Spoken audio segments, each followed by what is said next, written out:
Good afternoon. It is Thursday, August 25th, 2022. I'd like to call the regular meeting of the Harlan Municipal Utilities Board of Trustees to order. Start with an approval of the agenda. I'll make that motion. I'll second it. Roll call. Michelle, aye. Terrell, aye. Sheldon, aye. Seibert, aye. Item 3 today is the approval of the consent agenda. Includes the minutes of the August 11th board meeting, abstract of claims number 1219 in the amount of $777,810, and upcoming board meetings. The September 8th will be an electronic meeting, and September 29th will be a regular board meeting, and that is the non-standard date. So, All approve. I'll second. roll call. Michelle, aye. Terrell, aye. Sheldon, aye. Seibert, aye. Okay. Item number 4 is the bid results and recommendation for the maintenance project identified as Avoca Line Ground Line Inspection and Treatment Project. Okay, received 3 bids there, as you can see. Osmos Utility Services in the amount of $36,591.30. Intech Services Inc., $29,142.60. And Exo Group LLC, $17,662.50. Exo Group is a parent company of RAM Utilities, and RAM Utilities is somebody that P&E was familiar with, but he did check a few, Jared Klein with P&E did check a few references. That checked out, so he's recommending going with Exo Group in the amount of the $17,662.50. Obviously, it's nice to see something come in below the expectation. Right, But it's also somewhat concerning since it is so much different than the Right. other bids, but He did check like the reporting that they do and the report that we'll receive after they do the inspection. You got to receive a copy of that, just an example. We thought everything's there that we're going to need, to continue forward for the actual project when we have to, supposedly replace some poles and other maintenance. anyone have any concerns? I mean, No, I'm I love not. to save money, so. Yeah, it just sounded like he was really comfortable from what we read. It sounded like he was really comfortable for using this company. So that we just need a motion to accept the bid from Exo Group. I'll move that motion. I'll second it. Roll call. Michelle, aye. Terrell, aye. Sheldon, aye. Seibert, aye. Okay. Item number 5, Seth McCutcheon to speak on fluoride in the drinking water. Seth, I'd like to welcome you to the HMU Board. From time to time, we have ratepayers and customers that have concerns and things that they would like to talk about. When possible, we like to accommodate that. Seth has sent us some information ahead of time to let us know what he's talking about. So at 4:05, up to 15 minutes is yours. What do we do now? Yeah.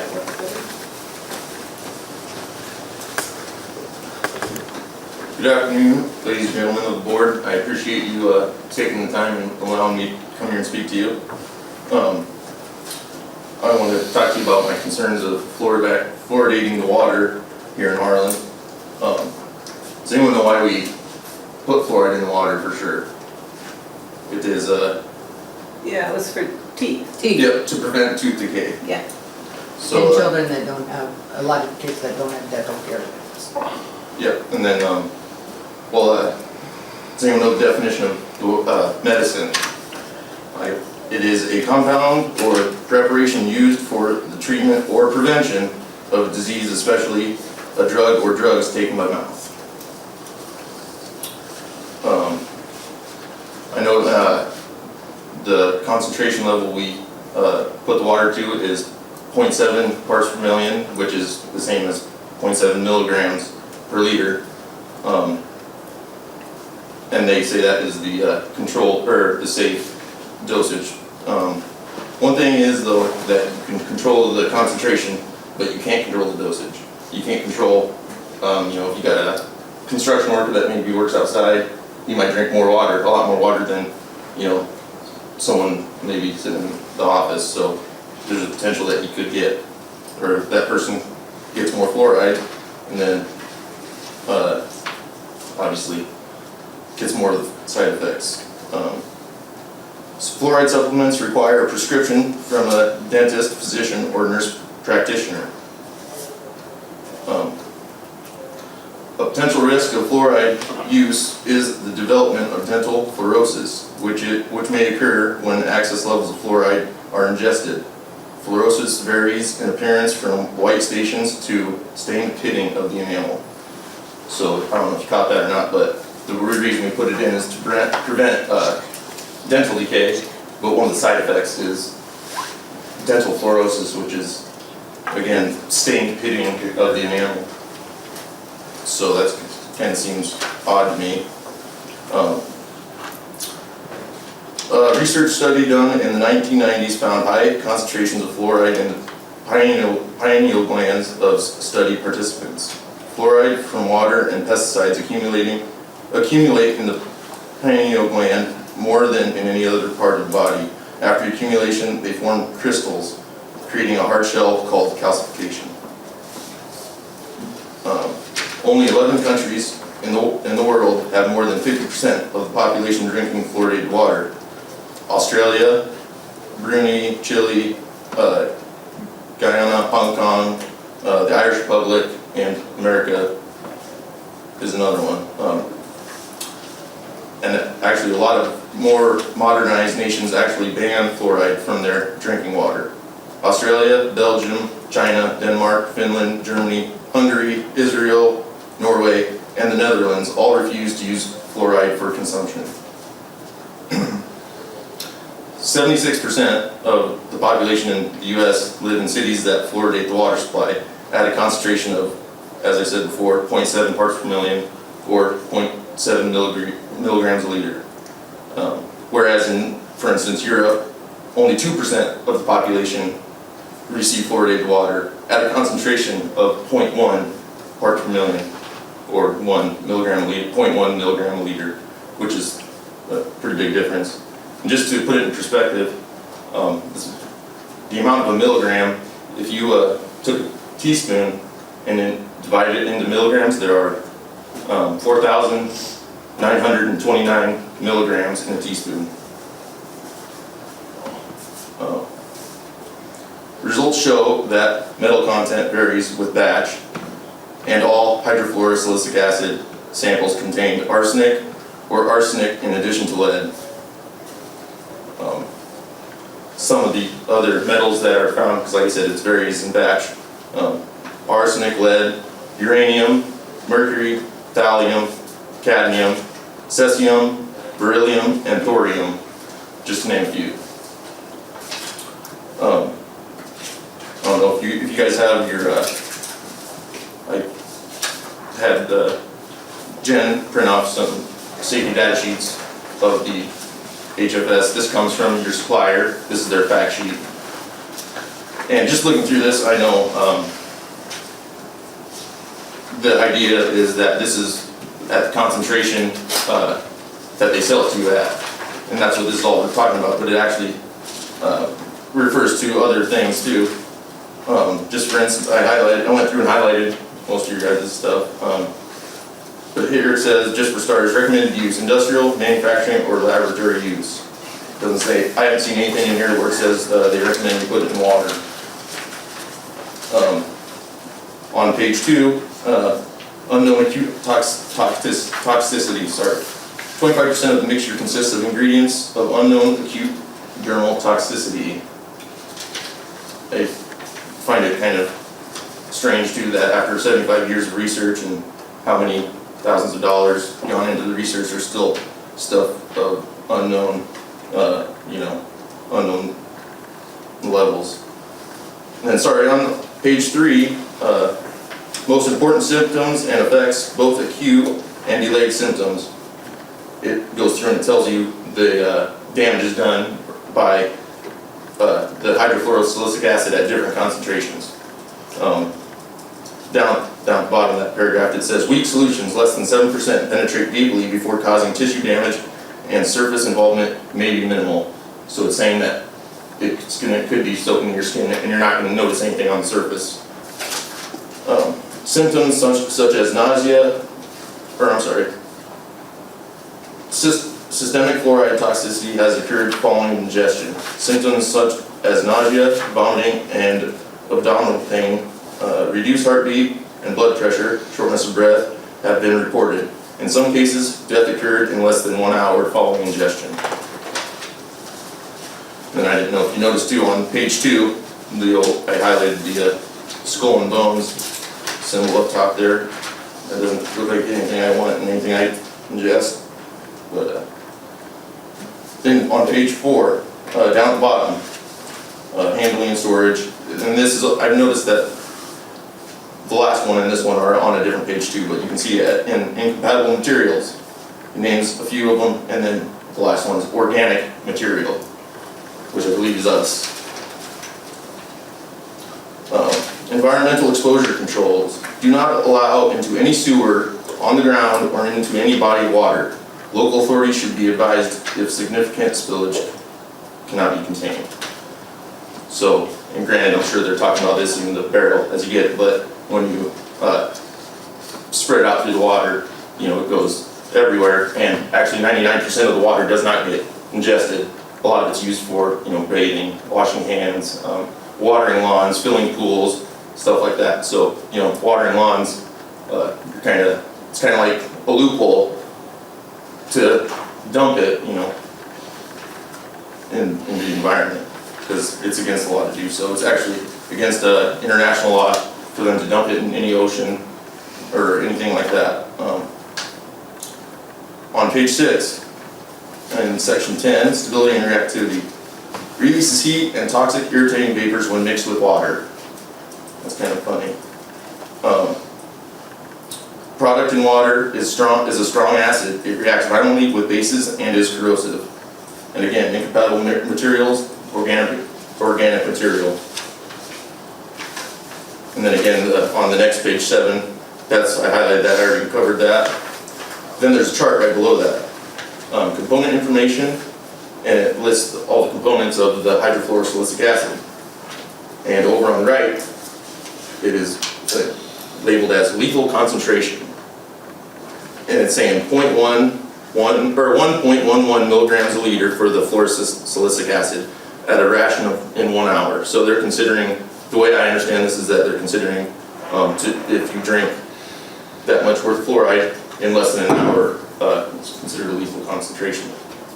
And again, right under that, hydrogen fluoride, 0.79 milligrams a liter in an hour is considered a lethal concentration. So, means is we're just under that at the concentrations we put it to. If a person were to drink, you know, 2 liters of water in an hour, that's considered a lethal concentration, from my understanding. Page 8, ecological information. Ecotoxicity, the environmental impact of this product has not been fully investigated. Again, that's just kind of one of the things I'm surprised hasn't been figured out. Down below that, on section 13, disposal considerations. One claim that people that say it's good to put fluoride in water, one thing they will claim is that it's not a byproduct or a hazardous waste. But here you see waste treatment methods. Waste from residues, unused products. Dispose of in accordance with local, state, and national regulations. Dispose of waste in accordance with environmental legislation. Then below that, US EPA waste number. Product as supplied. So right there it's telling me it's got to have its own waste number, so therefore it is, in fact, a waste product. Page 9. Again, you got the charts. The one that concerns us, TSCA, United States Toxic Substance Control Act, Section 8B, inventory. And you can see that all are present and active. Next, CERCLA. This material, as supplied, contains one or more substances regulated as a hazardous substance under the Comprehensive Environmental Response, Compensation, and Liability Act. On the back of that, the last page, Clean Water Act. This product contains the following substances which are regulated pollutants pursuant to the Clean Water Act. Further down, you'll see Department of Homeland Security, Chemical Facility, Anti-Terrorism Standards. And it says this product contains one or more substances regulated under the Chemical Facility Anti-Terrorism Standards. So, from what I heard, that if they were to hurt, any act of dumping something into the water that causes cancer in either humans or animals is considered an act of terrorism.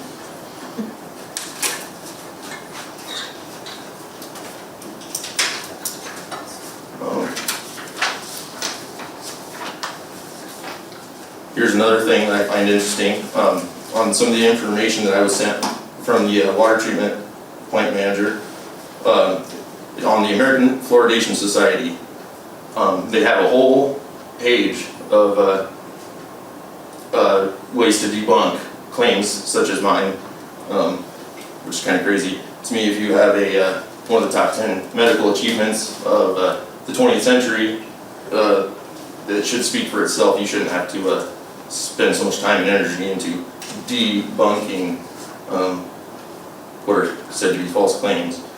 But anyway, this is one I didn't give you guys this, but one of their topics: should fluoridation be publicly debated? And it says, while in general it is always a good idea to provide information to the public on the safety and benefits of fluoridation, this should not be done in a debate forum, as the outcome of a debate depends less on the scientific facts and more on the charisma and debating skills of the debater. The National Library of Medicine's PubMed database has over 50,000 matches for the fluoride. A public forum is not a place to consider complex science. The science is best discussed by legitimate experts with good support staff and resources going over the details of the evidence over many weeks or months. I'm trying to do it in 15 minutes here, but right above that, to me, they're kind of telling you that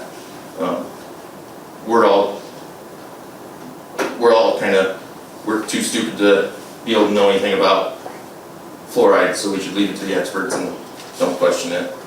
On my last minute, I guess one thing I would like everyone to maybe consider, if we were to continue fluoridating the water, and well, as I said before, with it should need a doctor's prescription. They will argue that it's not a medicine, but if there's no harmful side effects to fluoride, and there's a medical professional that will stand by that and put their name on it and sign any kind of a medical or a consent form for a medical commercial liability, pretty much.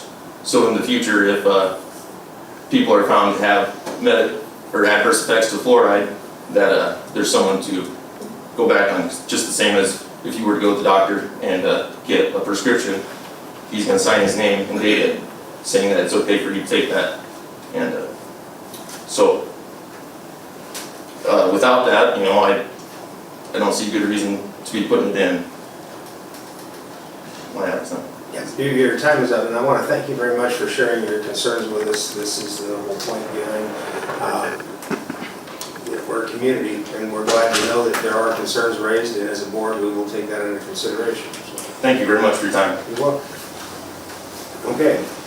As I would expect in a case like this, where there is controversy, and certainly looking into this topic, we see worldwide that there is controversy. So we've invited Jen Mackey from iSmile to speak on the other side of the issue. So, Jen, we're also going to put you in the 15-minute range. If you could, we probably have questions for you, but once we're out of time for today. So. Okay. Well. Like you said, I'm Jen Mackey. I'm the iSmile coordinator for Shelby County, and I cover a few different counties. I cover Cass, Crawford, Shelby, Harrison, and Monona as well. So what the iSmile program is just a statewide program that connects children and families with dental and medical and community resources as needed to ensure that they have a lifetime of health and wellness. I am going to kind of backtrack a little bit and just talk about the reason for fluoride is, of course, we all know because of decay, dental decay, and so my job is to help those families get the services they need when they have decay. So I just spend a lot of time in the schools, checking teeth, doing fluoride varnishes, doing sealant programs at the schools, check preschool kiddos, Head Starts, things like that. And so I see a lot of decay. And so I know firsthand that the decay is out there and it's very prevalent, and I can see what it can do for a child. So I just want you to know that decay affects all age groups, not just children, but I focus mainly on children and pregnant women. Even though it's preventable, it is the most common chronic childhood disease. It's 5 times more common than asthma, 7 times more common than hay fever. According to the CDC, 60% of children under the age of 15 have experienced tooth decay. Students miss an estimated 51 million hours of school time each year due to dental-related illnesses. Decay damages teeth and can impact a student's ability to learn and eat and speak properly, sleep, and build self-confidence. Nearly 1/5 of all healthcare-related spending for children is related to dental care, according to the U.S. Department of Health and Human Services. So, with that being said, community water fluoridation is one of the top 10 public health achievements of the 20th century, which we all heard, due to the impact of it reducing the amount of tooth decay in Americans, especially children. Fluoridation safely and inexpensively reduces decay by 25% over a lifetime and has for over 75 years. Community water fluoridation is the most efficient and cost-effective way to deliver fluoride to everyone in a community, regardless of their age, their income, or their education. I do want to share some of the data that I have from this past year for Shelby County as far as decay. 45% of Medicaid enrollees in Shelby County had a dental service this year. It's not Medicaid. Nearly half of children residing in Shelby County are enrolled in Medicaid. No children under age 1 enrolled in Medicaid had a dental service in Shelby County. 23% of children ages 0 to 12 served by iSmile in Shelby County in the service year 22 had decay. Rates are also high in the surrounding communities. In 2021, there were 28 emergency room visits and 14 outpatient surgeries for preventable disease, which is dental decay. Those 28 emergency room visits cost the hospital $34,000, and the 14 outpatient surgeries cost the hospitals, again, hospitals billed for not reimbursed, $362,000. That's just for their dental. So, with that being said, we have an epidemic with the decay. Not only is it a problem with children, with adults as well, there's also a major issue with dental providers taking Medicaid in these rural areas, especially in this area and the counties that I cover. That is another one of the issues that we have. Another one is high prevalence of families drinking sugar drinks and Kool-Aid, juice, Gatorade, everything under the sun, and not drinking, sticking with water and things like that. So that's also another major component that we have going in. It's kind of a trifecta of issues. So with that being said, I brought along some experts. I am no way an expert on water fluoridation, so I brought along people that are. So I'm going to let go Sarah Peterson and have a chat real quick and let her have the stand. Hi, we're just going to talk a few minutes. I am Sarah Peterson. I am the Community Water Fluoridation Coordinator for the Iowa Department of Health and Human Services. I am a dental hygienist, and my role really is to educate the public and all of you about the importance of community water fluoridation and why we have it in the water. We have a lot of other resources that I believe were emailed to Joe this afternoon. We compiled a lot of different things for you to look at as far as why water fluoridation is important.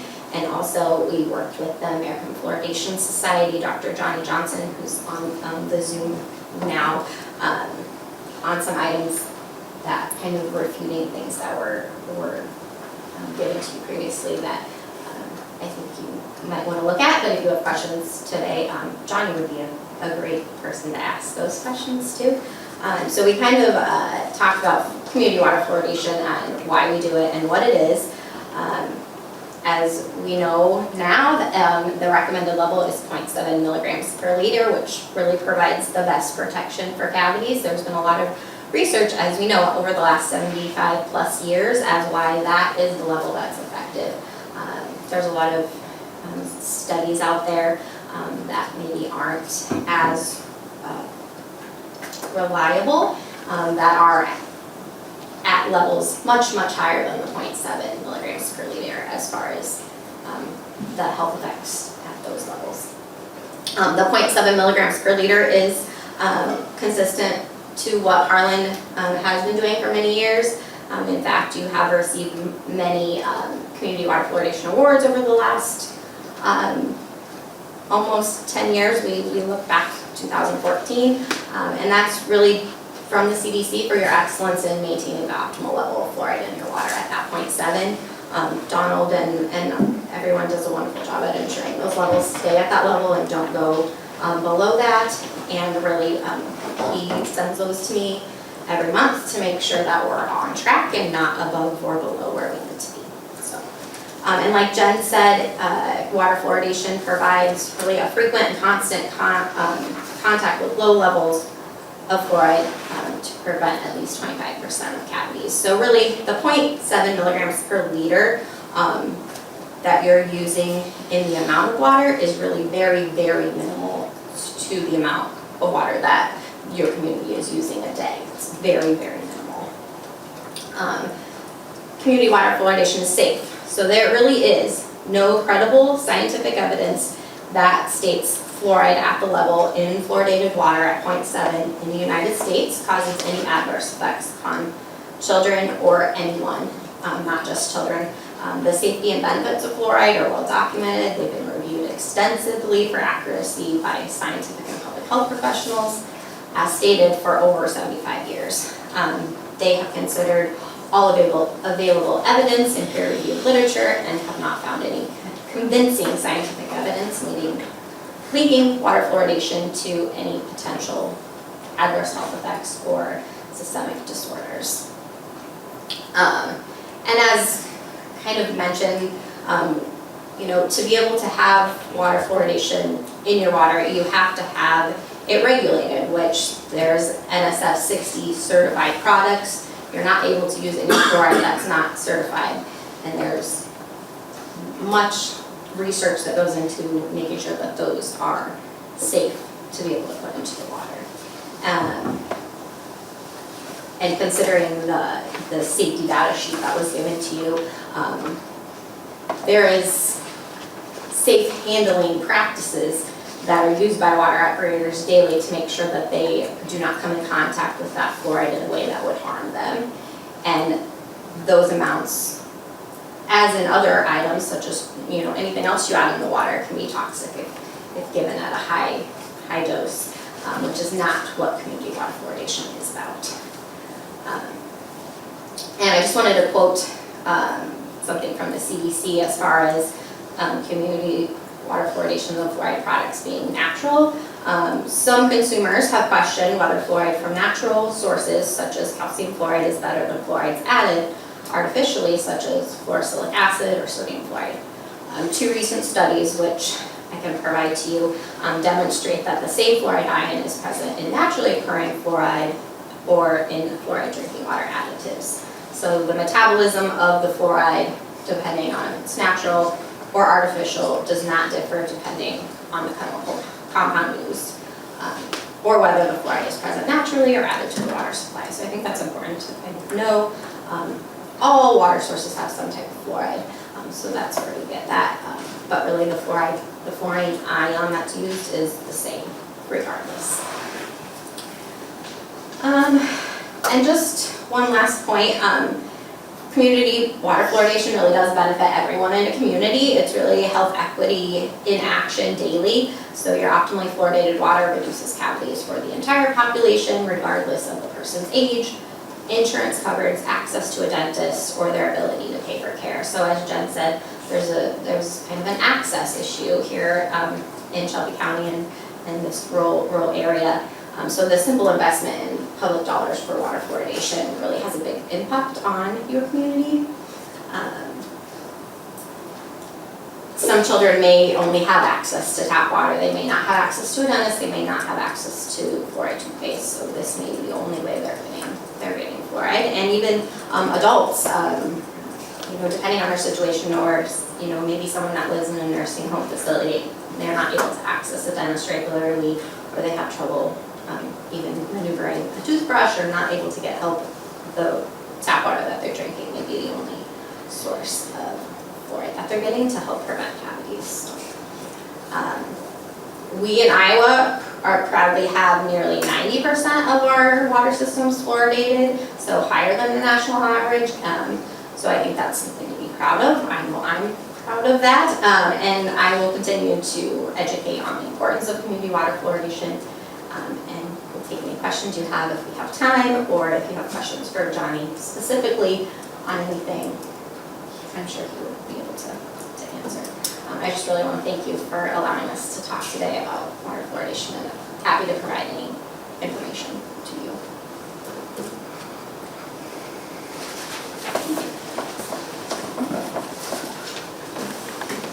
Anyone from the board have questions for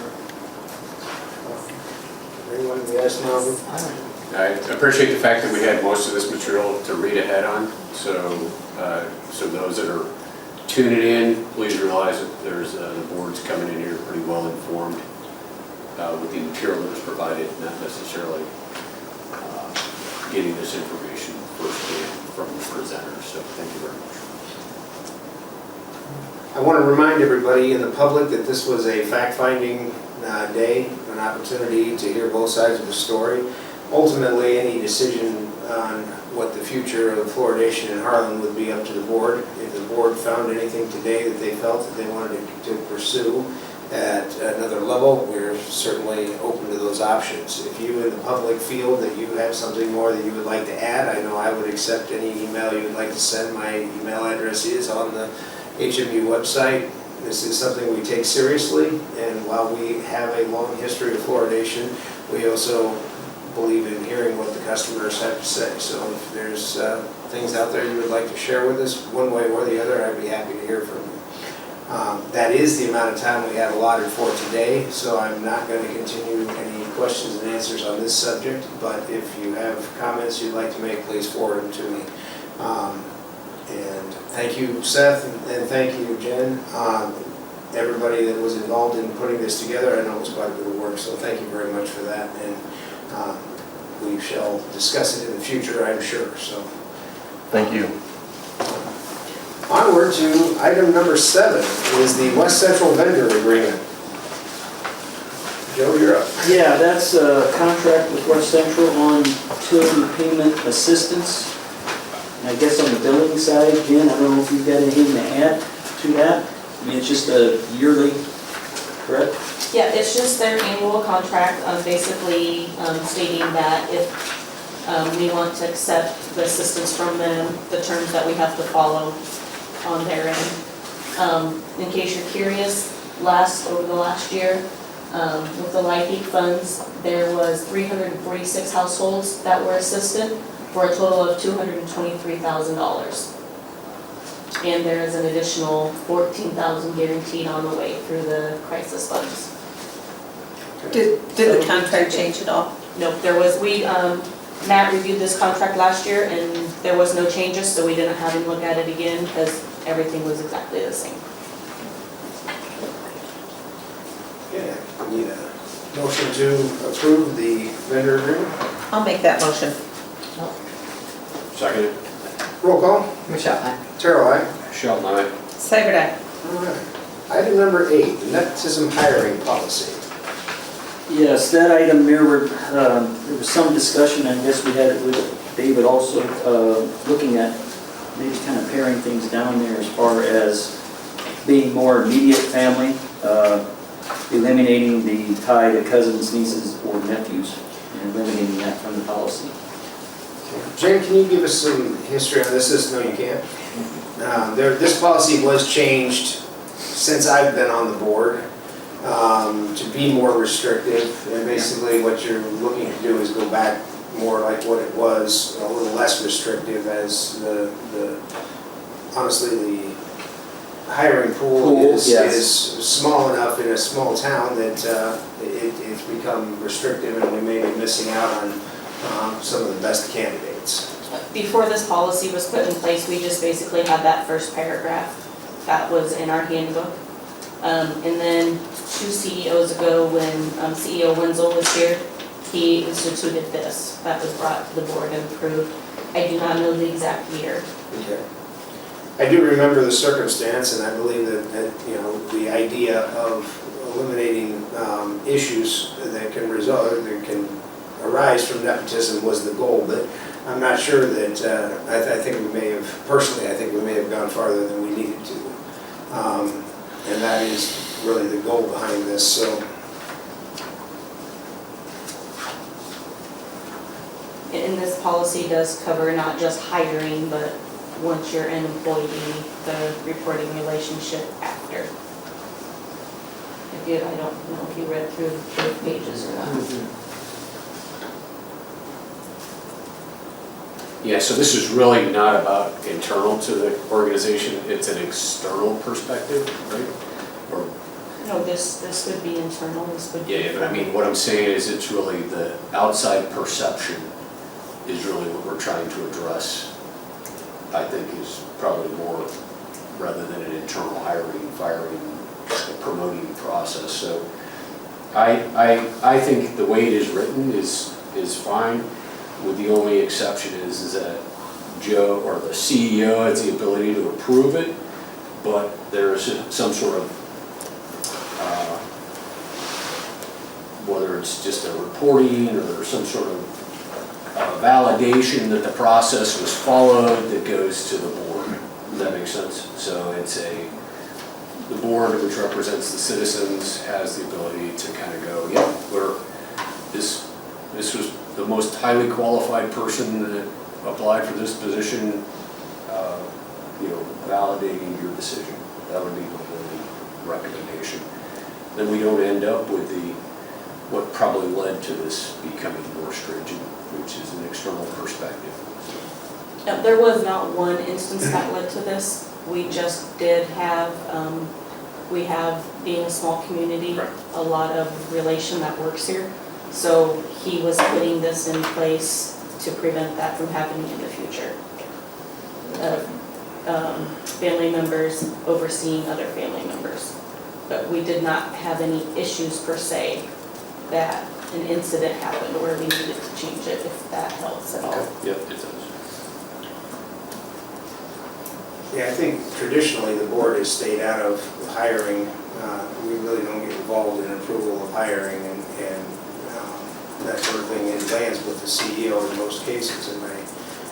With the exception of hiring the CEO, we really don't get involved. I prefer if we kept it that way.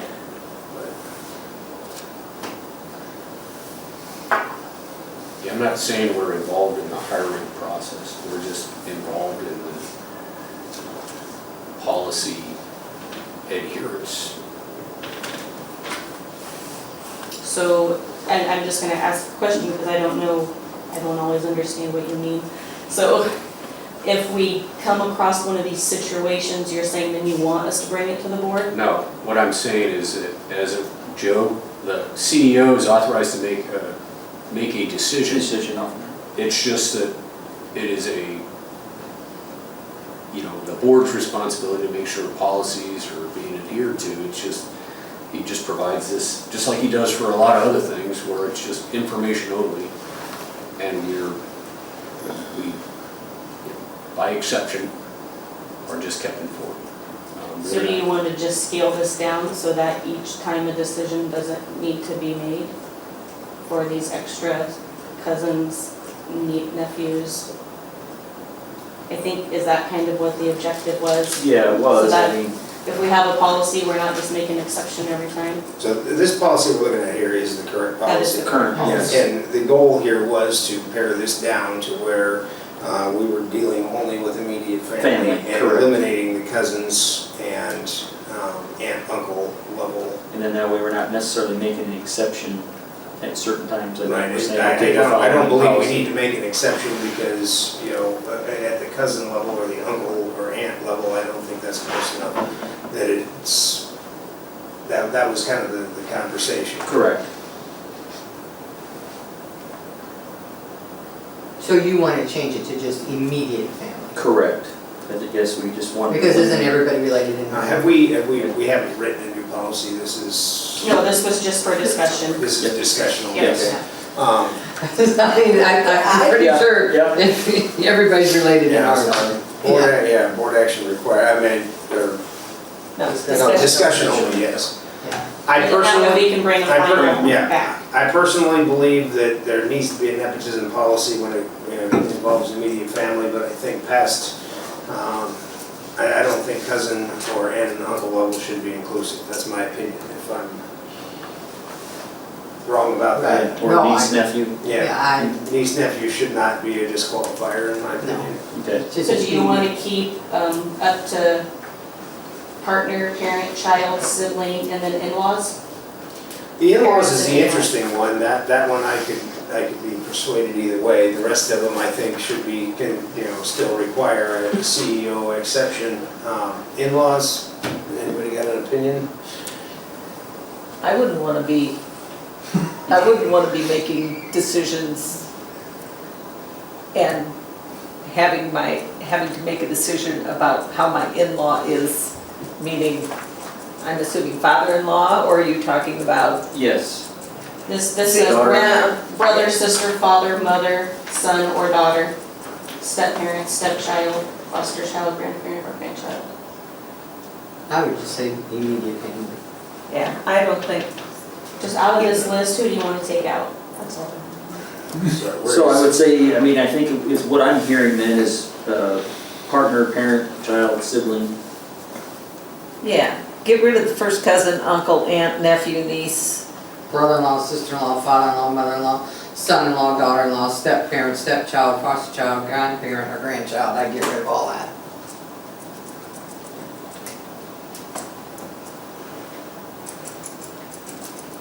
Because that's not immediate. Because in some people, in some Yeah, families, you you can have- really Well, if limit. I instituted this in Mulder, I'd lose half my staff.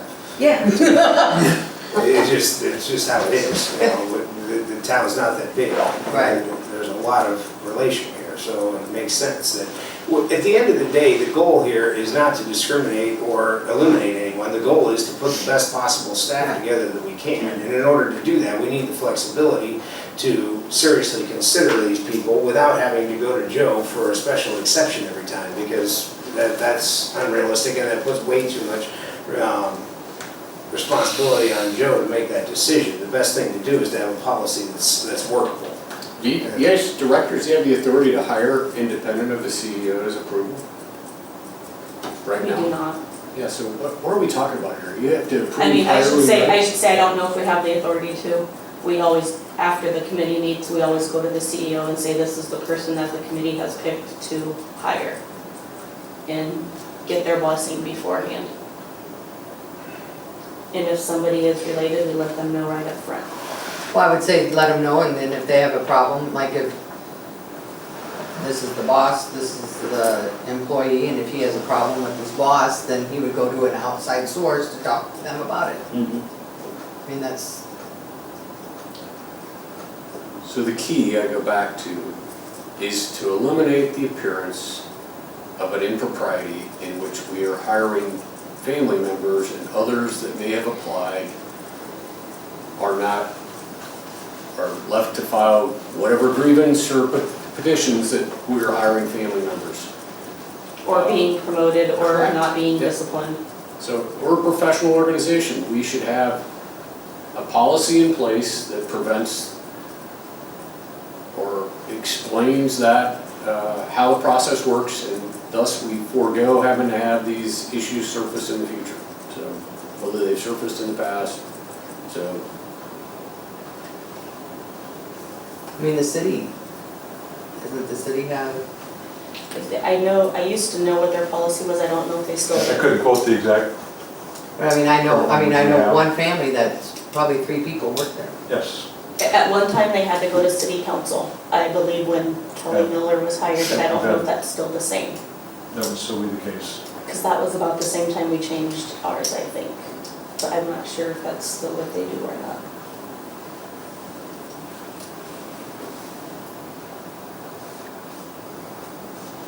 So I would just, motion that we just leave it to family. it's Immediate. We're not supposed to discussion. appoint. Oh, we don't have to do a motion. We're just in discussion. Oh, And then we would come back. Yeah, but we would like to know what you want so we can approve it next Okay. meeting without more discussion. To have a policy that is this restrictive, I think is a mistake. I think think Right. that there's a point in time in which it becomes like, not productive, shall we say. And it also puts people in an uncomfortable spot when they're even applying. Oh, I don't even want to apply because I'm related to 3 people. Well, we may not even get the opportunity sometimes. So I really think that this is too restrictive, and I would like to see it pared back. Regardless of whether the CEO still has to make the determination or not, I still think that this is, honestly, if your daughter-in-law comes in and applies for a job, it shouldn't have to go through, that shouldn't even be a consideration for Joe. That's just not something that you should even have to deal with. She should just be somebody who is like anyone else off the street. So you own a private company. This is a public organization. So if we were gonna pare it down, then I would offer that there needs to be some sort of board information that takes place to make sure we don't end up going down a path that we regret later on. I think that having the board informed of all of this, I think we're micromanaging them. And I don't think we want to micromanage. That's why we put policies in place. We put policies in place so that we don't have to micromanage. We don't have to find out, okay, this person is related to this person who's going to be supervised by this person, so there's really no relationship, and I think we're micromanaging them. And I don't think it's the board's place to micromanage. It's the board's place to put a policy in place, have the directors and CEO enforce the policy, and if there's a problem, And the board gets involved. then the board gets involved. That's what I think. Because then they'll have something that will specifically say, okay, this was a problem because. And so do we have to change our policy, or is the policy still good? And it could particularly just be 2 people that, I have a spouse who works with me. We don't always agree on everything. We don't agree how sometimes we manage people, but that doesn't affect how our business works. And I don't want to get into the business of micromanaging HMU. That's not why I'm on the board. I'm not on the board to micromanage. I agree with that. I've always agreed with that, but ultimately the question is, have we left the people in charge with the policies that they need to protect the shield per se? I think this is an overreach. Yeah, I'd be more concerned that somebody would sue us for not getting an opportunity that they deserved than I would about somebody saying that they got hired, they didn't get hired because somebody hired a family member.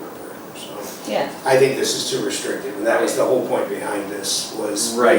we have a policy that a number of people at HMU feel is too restrictive. So can we adjust it? That's That's the what big we're question. asking, That's yes. what we're asking. Can we adjust it back to a level that is less restrictive without putting ourselves in a position of risk?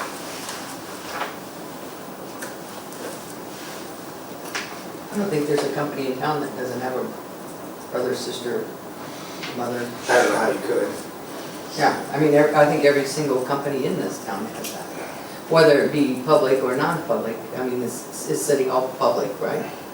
City employees, public. Yeah, it's So, just, so-and-so got hired, but, I mean, so it's like, ultimately, the best thing to do on every hire, regardless of whether there's nepotism potential or not, is to make sure that you're hiring the best possible candidate, Exactly. and that you've done the job correctly, and that's why we have an HR department, and that's why we rely on Jen to make sure that we've done the job correctly. right.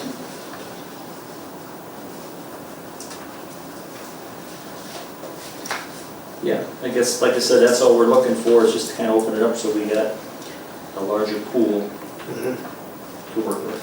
I'd like to see a proposal that this is the new nepotism policy that is less restrictive, according to, and ultimately, you're the one that's gonna make the decision Oh, in sure. the long run, whether there's exceptions. So where you feel that you need to be, if you brought that to the board, we'll see if we can get it through.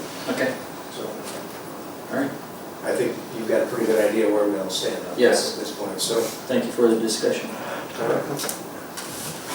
All right, back to the update of the, update to the drug testing policy.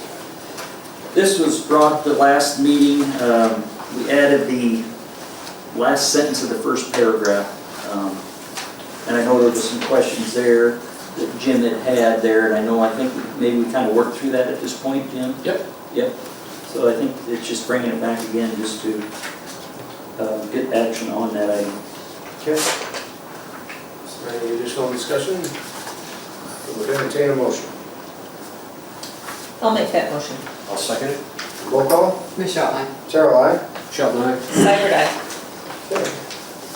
Number 10 is update on sewer claim in question. Another item from last month's meeting was also tabled just for a little further review by the HMU's attorney. That was one where this, if you remember right, it was a private service line that was identified that one of our utilities went through, but it reached that longevity to where it was past, 10 years plus. And I guess we were looking at, do we, insurance denied it, our insurance denied paying the claim.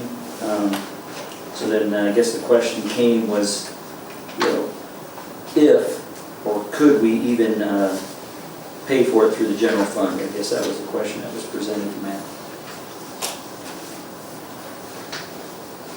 Would you like to hear my input on that? Yes, please. Well, there's two things here that are interesting. First of all, the event that HMU created this issue happened decades ago, was my understanding. Now, it was only discovered very recently. Recently enough that it would not have failed under the statute of limitations if they wanted to bring suit against us for repairs.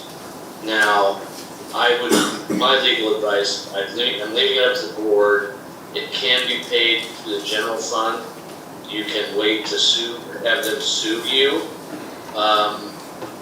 I think that because the nature of the situation, that I don't see any reason why it cannot be paid to the general fund, that it should not be paid and the problem be resolved.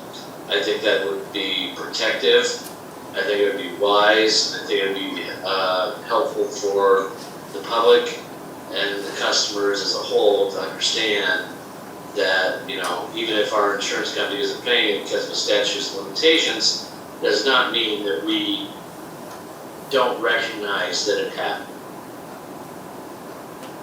So your recommendation is that we do pay it through the general fund? The question asked to me, was whether we can or not, and I have no reason to believe, and I've looked up a few things, there's no reason to believe that it cannot. And from my understanding, it's kind of a minor, relatively minor, I guess, expense. So what was it? $6,013.58. You can, I don't know what your consideration of minor is.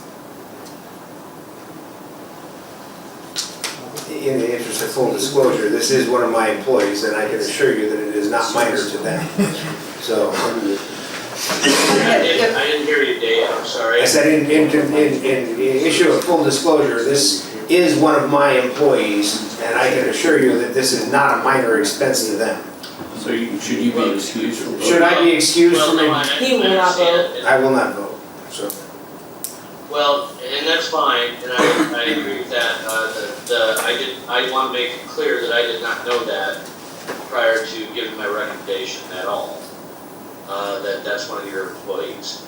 I guess I would find that just because HMU wasn't aware of it for that many years. There was apparently no way for the customer to be aware of it. And that's only happened recently. So I think the statute of limitations the insurance company is using is a very different one than reality. Because it probably wouldn't necessarily have been discovered during an inspection or anything like that. That's the reason for my recommendation. So everybody's sewer that gets inspected, that's 30 years old or more, we're gonna pay for their sewer to be replaced. Only in the event that it was found that something that we did or one of our contractors did, you know, we did drill a hole through the sewer. Regardless of how long ago it was, one of our contractors did in fact drill a hole through the sewer. Is that true? Yeah, it was in '95. That was In identified. 1995, it was identified that one of our contractors did in fact drill through the sewer. That's not in dispute. It happened in '95. Yeah. It wasn't discovered until 2022. Right, that's correct. And that's the difference. It's not that I'm telling you to pay every old customer issue that comes across my desk. What I'm telling you is that we do have knowledge, or at least I've been informed we have knowledge, that it was an incident incurred and caused by HMU. Now, the discoverable part changes the statute of limitations. Do I disagree with the insurance company? I often do, in many situations. But it creates a new statute of limitations. And I think that because of that, I would recommend that we pay that. Yeah, so in statute's all interesting. What I would ask is, was there a causal relationship? So if something that happened 25 years ago, was their claim as a result of that, or was that just that occurred? In other words, has somebody gone in and said the cause of their sewer backing up or having issues was a result of the actions of a contractor from HMU? Has that been done? I know we took pictures, but was that the cause of what their problem was? On the bill from the plumber, it says dug down deeper to find section of pipe that was broke by bore crew. And I'm giving my opinion. I'm getting a little echo, I'm sorry if I'm being too loud, but I'm giving my opinion based on the fact that we do have knowledge that it was a cause by HMU. And that was what I was informed. So there's a direct relationship between what happened in 1995 and why they had to have their sewer inspected and fixed in 2022. I'm not a That's plumber. that's what I've been told. I don't have any, I don't have documentation in front of me. Jenny was the one that provided that information. And I think that it's accurate enough to make that assumption. And I guess it comes down to, this is an assumption, since that's been repaired, I guess we haven't heard anything further as far as additional problems with that line.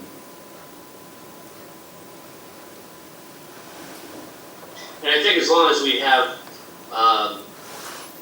information regarding what the actual cost was, I'm not saying this, I don't even know if we have that. I wasn't informed of that. Just the dollar amount is all the information I had. I think because of that, if we have proof of what it cost to repair, and then we do have recommendations and records that state that, yeah, we were the cause of it, and it was only found out recently, I do think that it's probably wise to take that step. And I'm not suggesting that anyone who comes back and just says my sewer backed up and it was inspected. I'm just talking about this particular case.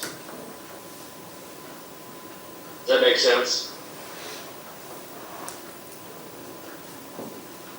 Who else went out there to look at it? Somebody went out and took pictures, right? Yep. So culverts there as well. Okay, so I guess that's really all we need. I don't need a plumber to tell me that. I need somebody from the utility to tell me that the cause of their problem was something we did. So was the cause of their problem something that we did? Yeah, it broke the top of the 90 off it basically broke it into a 45. So therefore, I mean, it ran for a long time, and then once it plugged, because, you know, then that dirt gets in there as well. Okay. And Yeah, it so, was, the top was broke off, laying right there beside our pipe, but that was laying there, so. yeah, so if we did it, we have the authority to pay it, then I don't think it's, Yeah, it was one electrical conduit and one cable TV conduit. So that's how we dated it back to 95, 96. You know, if actually back then, HMU contractor crew or whomever struck an object. And it's kind of like a cold case situation. Here's the way I'm looking at it. You know, it's just been discovered, so. And once again, this is an actual, just one-time opinion. I'm not talking about future instances where the circumstances are different. Fair enough. All right. yeah, I move that based off of HMU's causal relationship and the authority to pay this claim out of our general fund, I move that we pay this claim. I second. Roll call. Michelle, aye. Sheldon, aye. Seibert, aye. I shall abstain. We'll get that on the record too, that you abstained. Yep, I am writing that right now. Very good. Okay, item number 11, SD Myers Transformer Maintenance Contract. Yes, this is an annual contract where they come and test oil in our transformers. Just need approval since we're over the 2,500, 5704. Budgeted. Yes. I'll make that motion. I'll second it. Roll call. Michelle, aye. Terrell, aye. Sheldon, aye. Seibert, aye. Who seconded that? I'll be, yeah. You seconded it, Jim? Okay. Item number 12, letter of conditions presented, $5,364,000 water revenue capital loan notes. Yeah, this is the, finally got our letter of conditions from USDA on the new water project, 4 wells and the water, the pipe work. Just received it Monday, but Jessica Bass with USDA would like these forms back by Friday. So that's kind of what we anticipated to keep things moving since we finally received the letter of conditions. Got a smile about that. We've waited for this for how long? 8 months? Yeah, 8 months, 7 months. And now we have And we did. 5 days to okay. Right. When we first initially started, I think it was 1 3/4, but they did hold us to 2% on interest on the loan. I mean, it did go up, but I think with the longevity of it actually getting that letter of conditions, I think the interest rate's actually higher than that, but they did hold the 2% for us. Okay, so we have 3 of these, item 12, 13, and 14. We'll have to approve each one separate. Is there any other discussion? They're all basically the same. Yeah, it's just all like I said, obligation and more or less approving or accepting. All right, so first item, we'll need a motion to approve the request for obligation of funds. I'll make that motion. Second. Roll call. Michelle, aye. Terrell, aye. Sheldon, aye. Seibert, aye. Item 13 is the approval of letter of intent to meet conditions. Need a motion. Roll. I'll make that motion. Okay. Second it. Roll call. Michelle, aye. Terrell, aye. Sheldon, aye. You. Sorry. Seibert, aye. I've skipped over people. And item before, number yes. 14 is the approval of the application for federal assistance SF424. I'll make that motion. I'll second it. Roll call. Michelle, aye. Terrell, aye. Sheldon, aye. Seibert, aye. All right, we're down to the information only items. I think we're done voting. So, policy on billing errors to be signed. Yes, this was brought before you on the last meeting. Policies, we talked about how far back it goes for undercharge, overcharge. Did have some conversations with Gene Geddes as far as with the city, since that water usage is tied. to their sewer fee. And I don't know if you want to speak a little bit on that, Gene. I think, as far as the city is concerned, they're wanting to look back at maybe going back to 5 years, and, they're curious as far as what that amount would be. I think possibly even mentioned, maybe not implementing this until, end of calendar year, start of January. So then we can look at, that they would have ample time, I guess, to review how that affects their sewer fees on those 3 customers. Yes. Yep. Is the board Just aware of the 3 understand. customers that there's an issue? I don't know that they even know. Yeah, we talked about there's 3 customers that, factor 10, right, multiplier on the water only. Correct. And I know we talked about that, the gas and electric, last meeting, gas and electric is pretty much audited, those meters yearly. Water unfortunately had not been. We're looking at moving forward to audit those water meters yearly too, so we get back in that time frame to where if there's something caught, we catch it within that year then. So we have an issue that's out there right now. Yeah, I would rather not mention, I guess. Right, no, that's So we fine. got a chance to go meet them and Okay. catch up with them. So it sounds like we need to hold off on, I guess that's the hope or at least what Gene's hoping, or wanting at this I think it point. would be beneficial to our organizations as public providers that we have an opportunity, at least on the city end, to further understand, just as I've learned more in the last few days, to really understand the impact and the scope of it. That, I guess previously I was understanding was pretty insignificant and pretty infrequent. Yet, as I've understood more, I know in terms of the sewer side, which would want to understand it more, and I believe it would benefit both organizations if we were in sync on that with whatever we need to go to those customers with. And just having 24, 40 hours and don't have more information in terms of the scale or scope of it yet. That's why in a brief conversation earlier, would it make sense to implement it at the beginning of a new calendar year or new fiscal year with that policy? That's what I was, in regards to what this board looks at, I think the city's going to, the sewer utility would want some more information before we made that effective for the sewer utility.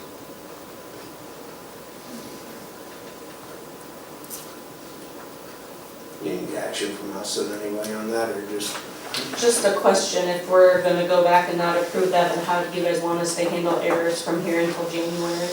Because our current policy says we will bill for any unders and we will credit for any overs. So that's the reason we came to the board, is because we never really had any guidelines on how far should we go. So do you not want us to do any adjustments at all on any utility until January and a policy's put in place, or? That's why we've been wanting this to come to the board for years, and we have never Because code, gotten and I think anything. I mentioned that, I think, the previous meeting, the code says we can't go 5 years. So I think the issue is with the water and sewer, correct? Correct. So we have the ability right now to go back and audit the other utilities. I'm not sure that, we could give guidance for the utilities that can be audited or are audited to be a year and then await we don't have to handle them all together, is my point. So, Sure. and then the water and sewer could be something that is deliberately addressed on the fiscal or calendar year break. Because you can audit electric and gas. Yeah, they audit the electric and gas meters, but this isn't just metering errors. There are also clerical errors that are involved and other types of errors that this policy covers. It basically covers any type of an error, not just metering errors. Is yours a clerical or a metering error? This one is A metering. how would you consider it? I don't know. It was, I can't point the finger at anyone, I don't know, I didn't work here when those meters were put in. So I suppose you could probably say it's a clerical because it was on the, would you? I mean, because it was on that menu. It depends on the slip that the meter shop gave to the building Correct. clerk, and none of us were here when these meters were installed, so none of us know. It's a multiplier error, so we don't know where the mistake was made, if it was not on the piece of paper, or if it was in the Not billing system. transferred to the billing or, And we have a new billing system even since those meters were installed, because we got this billing system 20 years ago. And these meters would have been installed before that. Is that correct? and I guess the best thing about it, we learned going forward, you know, let's audit the water meters here also. So this policy has already been put in place, right? You guys approved it at the last meeting. Okay. So if we want to change a portion of it, to say, no, don't do anything with the sewer and water yet, how is that going to affect the policy that was put in place last month? You could strike out water or sewer and just leave it at electric and gas right now.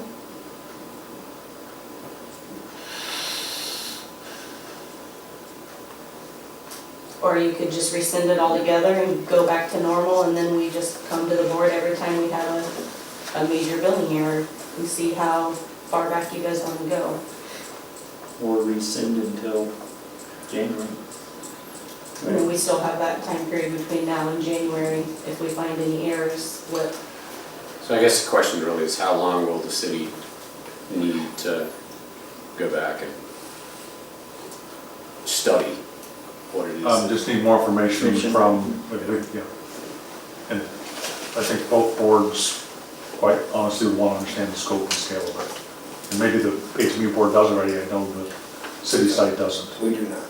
So that goes back to my original statement. We're flying blind here regarding this event. The question is our policy, you know, that we passed last month, is it enforceable moving forward, would be my question. And I don't think unless we change that policy, we can say, unless we rescind it or take something out of it, we can't say, it says in it sewer and water, right? It says that you, Yeah, it covered all utilities. yeah. And so unless we take part of it out, we can leave the gas and electric and telecommunications. Right? Or is that telecommunications is not included in Okay. this. We So- don't know what the rules are on for that, for collection. So we can leave gas and electric and just strike water until we have a better understanding of Yes. the scope, and then we can relook at the policy. Yes.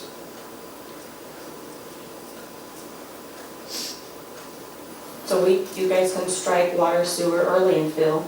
And so how do you want to handle, just we don't do anything on those until you decide if we find any more errors? I think the previous policy required you to come to the board with that.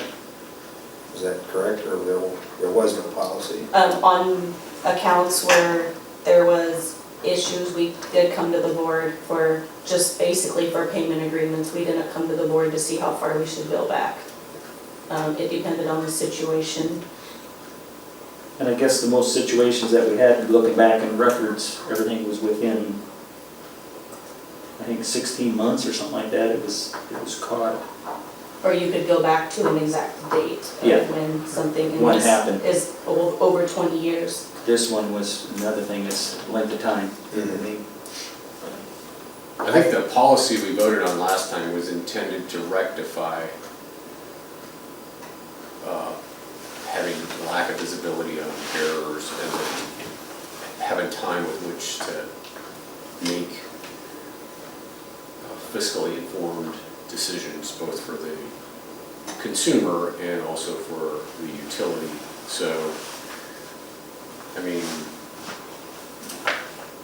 if we're not able to make an informed decision on water and sewer, then we probably need to agree just strike or rescind water and sewer until we can get a point in which we can make a decision. And then as we reinstate that policy with the intent of preventing things like this Yes. happening again, I think was the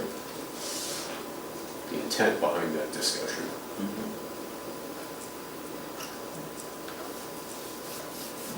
We're able to make an informed decision about the water.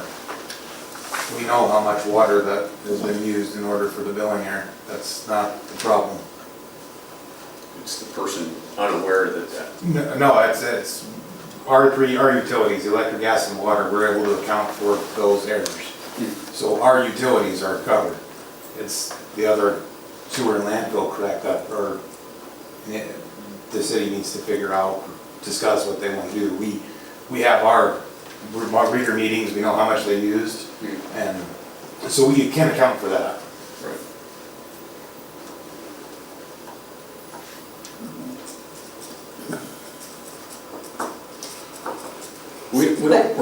It's a village, right? So we don't want to penalize somebody.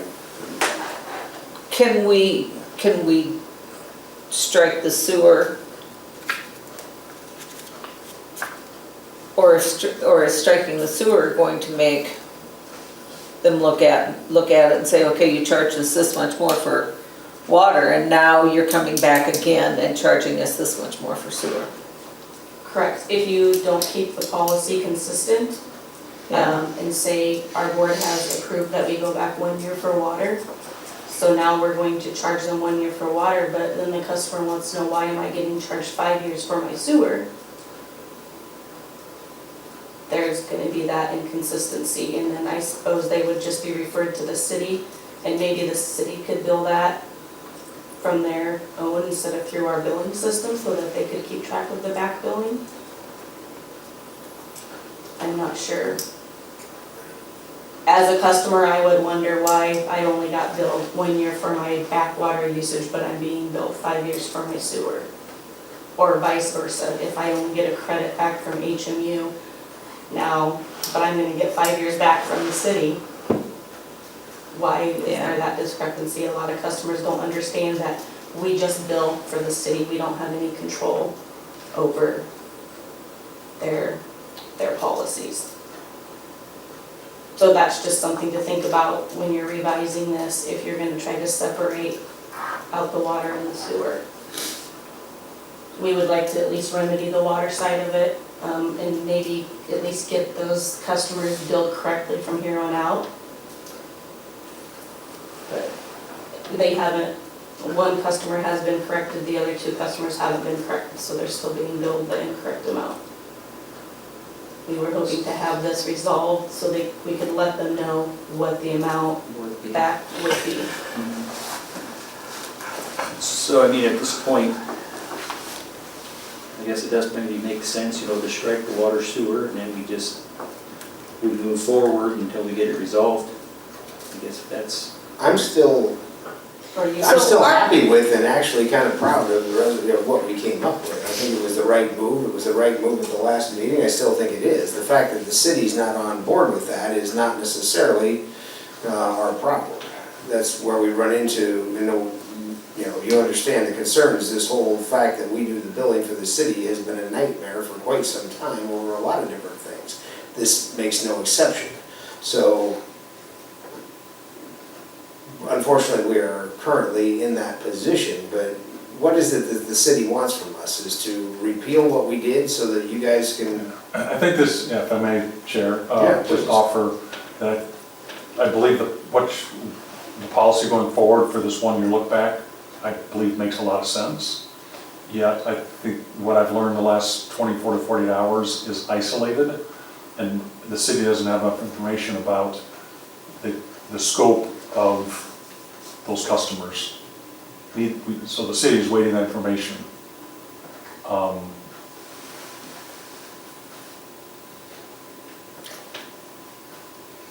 And to talk to Joe earlier, and I think hopefully we can get that information to understand the scope and impact, which I would offer, I think you as a board might want to understand that as well. Billing for the sewer is dependent on how much water they use, Gallons right? used. Yep.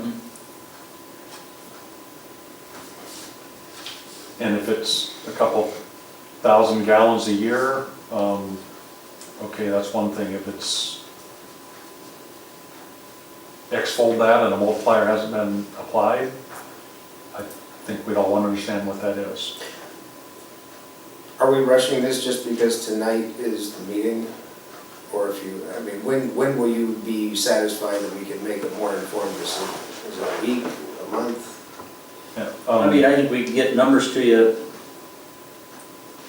first We can next send week. them the spreadsheet and they can figure out, it says right on there what was billed in the gallons, so they could figure out what it should have been billed and figure that out. If we have to, I would rather hold a special meeting than do something in haste. Yeah. I like our policy, I like what we did. Can we go ahead I and don't proceed disagree with with the water portion of it, just for the 1 Yeah, I year, mean, so that if you- these guys can go Yeah, and? we- Yeah, we but need to correct us, the our billing. water portion of that was the policy that we hashed that out, and I was pleased with it, and I still am.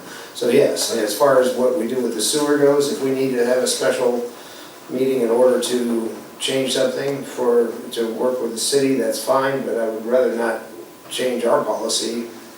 I think if we start changing our policy and saying, okay, we're gonna do it for the gas and electric, but we're gonna wait on the Yeah. water and the sewer, Yeah, I don't like it. If you guys are satisfied with the policy and you're satisfied that you can resolve this problem, then I think we should leave it in place and And then get the numbers to you. give the numbers to Gene and let Gene tell us what he wants us to do, and if we need to have a special meeting to do it, so be it. yeah. So right now, I think you so. just want the policy to strike out sewer or landfill. We can proceed as we have been planning on the water side, and then you will come back with the future of sewer and landfill. And that seems plausible, Yeah. because we probably didn't have the authority to make that determination for the city, what they wanted to do with their sewer and landfill anyway. Now that I think about it. You know, we did make that policy, and it did affect the city, but that's not necessarily our place to make that policy, so it would be relatively easy to defend striking it, as simply we really didn't have that, we weren't in a position to do that, so. And as you guys are considering the new policy, please also consider the time that it takes to do the research and how those numbers and stuff will be figured, if our clerks will be responsible for figuring that, or if the city will be responsible for figuring that if we send them the information. I think once we see, I think it'll be pretty straightforward once we see the information as to what's going on. Okay. So are we ever gonna solve the problem of billing? I mean, or who bills who, or what? I mean, I believe the billing's been going quite well the last 18 to 24 months, don't remember the exact time frame, so I don't think there's any current issues I'm aware of. well, it goes back to, the comment about authority to make changes. If we are responsible for billing, then we have the authority to make changes relative to billing. Is that accurate? Yes and no, because, It's a utility the city Yeah. owns, but it's a utility that the or HMU is in the process of billing for, collecting against, processing. So, I mean, the way I see it is we made a policy last week, whether we had the authority to or we didn't, we had responsibility for billing. And we made a policy last week decision based off of billing and audit related to that billing, so. And I would offer that at least the audit that was in, at least the information from, audit's pretty, maybe that's not the right term, but the errors that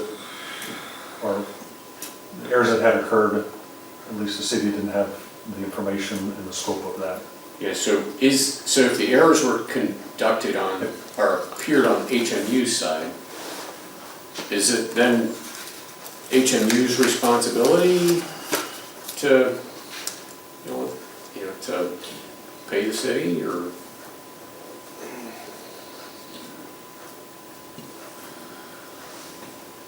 yeah, That's a whole other lane. that's This has been a contentious issue for quite some time. I think that most people at the HMU side of things would love to just divest themselves of the building and let the city handle it themselves. That's been brought up a number of times, and I'm bringing it up yet again. It's something I think we have to seriously take into consideration, because in my 12 years on the board, I've talked about it way too many times. So, but there's definitely something that needs to change. And here we are again, so. But regardless, I think for today and for the purpose of this meeting, we're obviously not going to change that today. So I think the idea is we are striking the sewer and landfill from our policy and pending what the city decides to do, and allowing you guys to move forward with our policy. Okay. I don't think that, we don't need a motion, or do we need a motion to do that? I don't believe so. This was just for information only, because you guys actually already passed the policy. So this was just putting it in writing, so we will just put it in as the electric and gas and water. Okay. And then you guys will come back with information or what you decide on the sewer and landfill issues. Okay. So that we know how to proceed in the future, but at least we can get our portion taken care of. They can go meet with the customers and let them know that the sewer is still being discussed by the city on how that's gonna be handled. Okay. That is good with you, right? All right. Item B is the transport trailers, bid and accepted. You had 2 bids. Yep. Puck, is it Puck Enterprises, $29,200 for each. And the mayor had a quote for $29,839.82, including freight for each. They would like to purchase 2 rail trailers. Looking at Puck Enterprises as far as the road. Is this information, or are we voting on this? I think it's information, Yeah, it's just because it's in the information. budget, isn't it? Yeah, it's Jim budgeted. brought it up at the last meeting, I believe, or 2 Yeah. meetings ago, that those trailers need to be purchased, so we just brought it back so he knew that they have been. This is a safety issue. Yeah, it was a safety issue. So remarkably close in bid. Yeah, I mean, Yeah, that's the that only makes you reason feel they're good. on the agenda, was so that Jim would have record that they did what he said. Okay. All right. All right, you're up. I got 7 items, so I'll try to Make it fast. I'll try to bring We're approaching the hour and a half mark. Yeah. I'm normally better than that, but okay, so. First thing, met with McClure Engineering and talked to them about the proposed fee increase for the engineering agreement on the water project. We do have a meeting set with the water committee, both David and Randy, on August 31st to discuss that engineering agreement with McClure.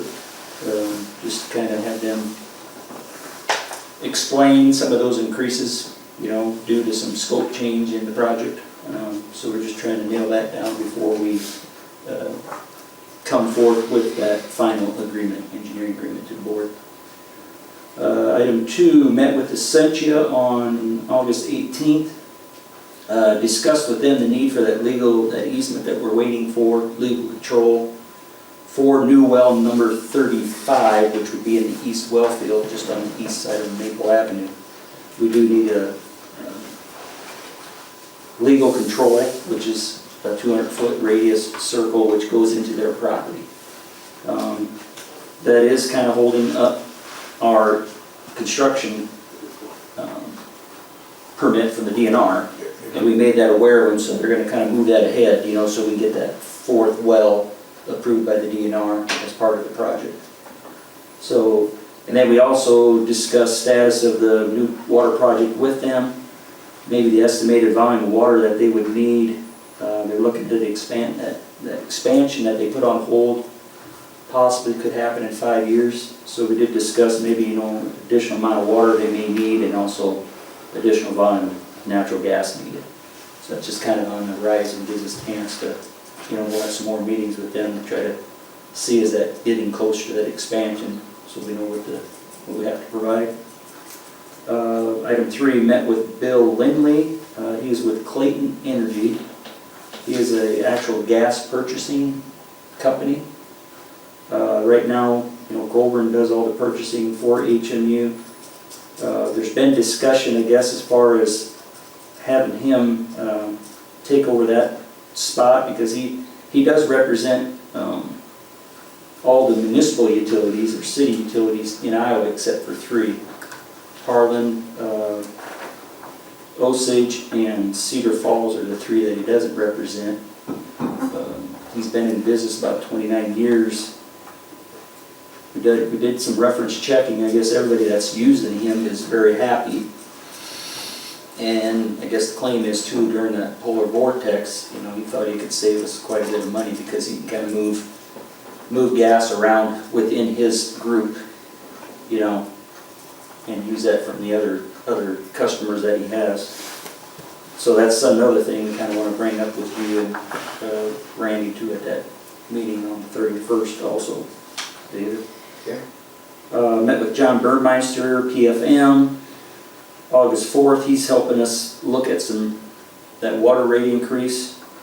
He gave us a couple different scenarios, but we do want to wait till we work out that final engineering agreement with McClure, you know, because that's all part of the total project cost, and then we can come up with a final rate schedule that we can kind of present to the public moving forward. So is that based off of what we decided? How is, Yeah, we fed him different numbers as far as the cost of project, kind of, he looks at as far as what we got for reserves in the water fund, try to get that built back up and also pay for that potential bond payment that would happen with this new water project. So he's looking at all that information.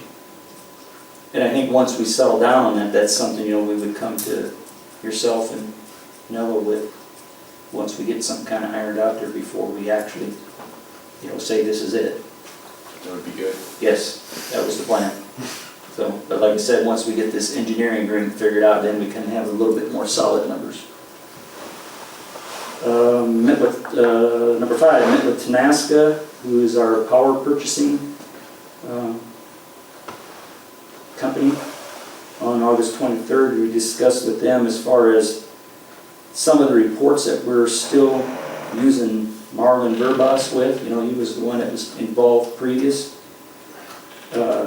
In their opinion, though, some of those reports that Marlon's still providing that Tenaska can provide for us. So I think we're to the point where then we'll phase Marlon out here, you know, probably this year, you know, at some point this year yet, as long as Tenaska can actually verify. There's one more thing they're going to check, a report that we usually get that they thought they could provide.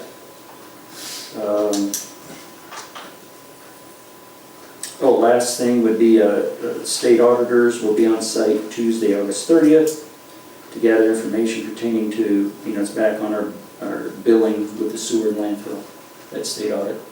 So they're going to be on site Tuesday, August 30th to gather information. Yeah, it's the re-audit of the sewer and talking with Deb, they're asking for information all the way back to 2015. So therefore she'll be spending the majority of the day with them on Tuesday, or is it the 30th or 31st? Our accountant and her and Joe will be spending the majority of the day working with the auditors on those reports since we will be going.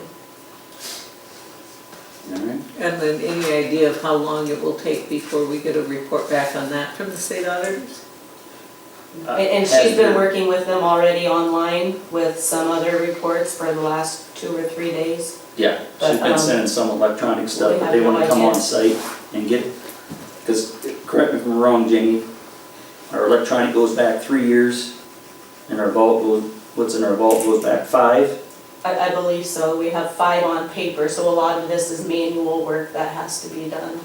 So she sent what she could, I think, electronically, which we have, but as far as the stuff in the vaults, they're gonna come on site, look at that, decide what they wanna take the copy. Yeah, and we won't really know until they get here if what they've received electronically is what they need or if they have more questions. Is the city involved in this? Last time it was pretty lengthy. The city is the one who asked for the audit. Oh, Yeah. The re-audit,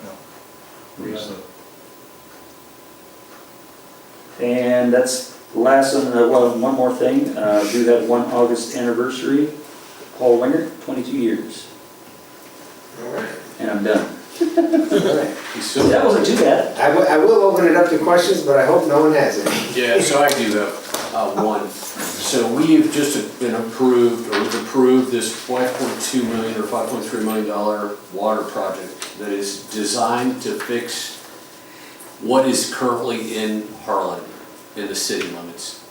It is not intended, from my understanding, to address further economic growth or business growth of those that we currently serve outside of the city limits. So, to the city, when are we going to have a deliberate annexation discussion to allow the utility to actually plan, program, and build a capability that supports the city and everybody else that we're supporting?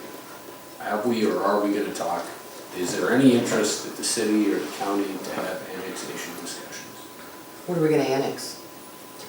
Just, East and south probably would be. Well, I don't know, that's not, I just think we're, well, while I'm completely in agreement, those discussions need to happen. I think that's something you need to bring up at a city council meeting rather than here. Gene's not here in an official capacity, so I think hitting him with that is a little unfair, so. It's not been addressed in our most recent comp plan. I can at least make that specific statement, but can be evaluated at any time. And keep in mind too, that comp plan is a livable document. So, you know, it does adjust as circumstances adjust. So you'll see when you read that monster that there are areas that are targeted for residential growth, there are areas that are targeted for industrial growth, and that all comes into play.